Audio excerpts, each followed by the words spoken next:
Track storms to alert you first. This is KIMT Storm Team 3. Weather coverage you can count on.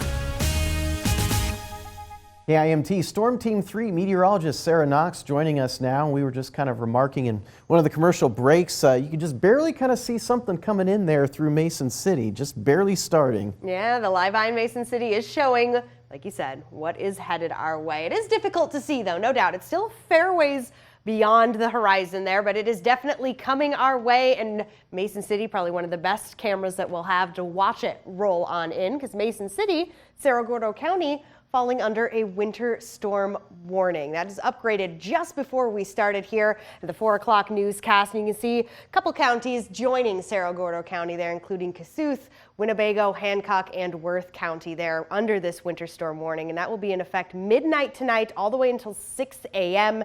Then after that 6 a.m. moment goes back to a winter weather advisory. So the system is going to be here for quite a stretch, and it's going to heavily impact that morning commute, not just for the areas in pink, but all of us here under the winter weather advisory as well. Very impactful system on the way. Now, satellite and radar picking up already on the fact that we did get clouds that build back in. A lot of the white that we're seeing here, some flurries here or there maybe. Most of this is just up in the sky. We've got more moisture heading in. We definitely could see that on the Mason City camera.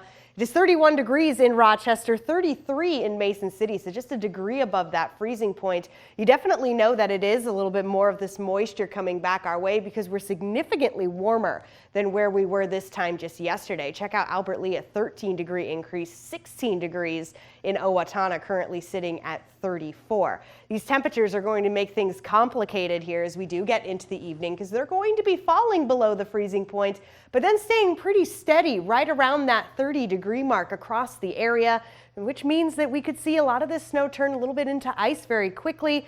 And then, of course, we got to watch for some melting and refreezing as it approaches the ground.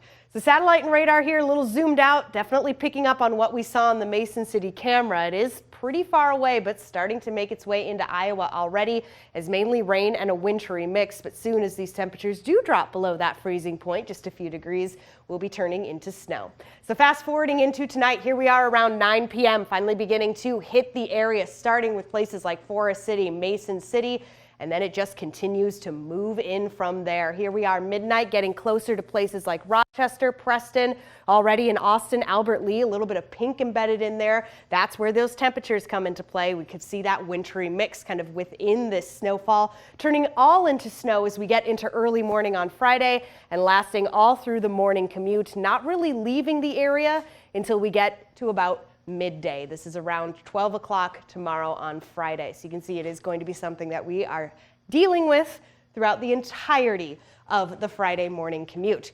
Another way of looking at the timeline when we can expect the heaviest of the snowfall will be during that overnight stretch when we do see that winter storm warning in effect in places like Cerro Gordo County.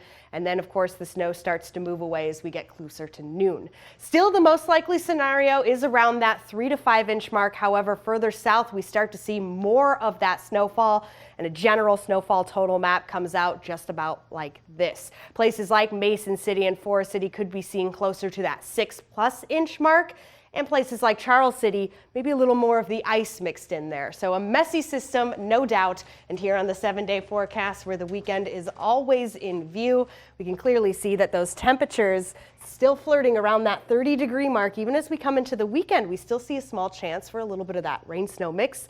And yes, still on track for it as we get into the next work week. We are not catching a break anytime soon. Not really. We had to take advantage of that sunshine while we had it earlier. Definitely. All right, thank you, Sara. Of course.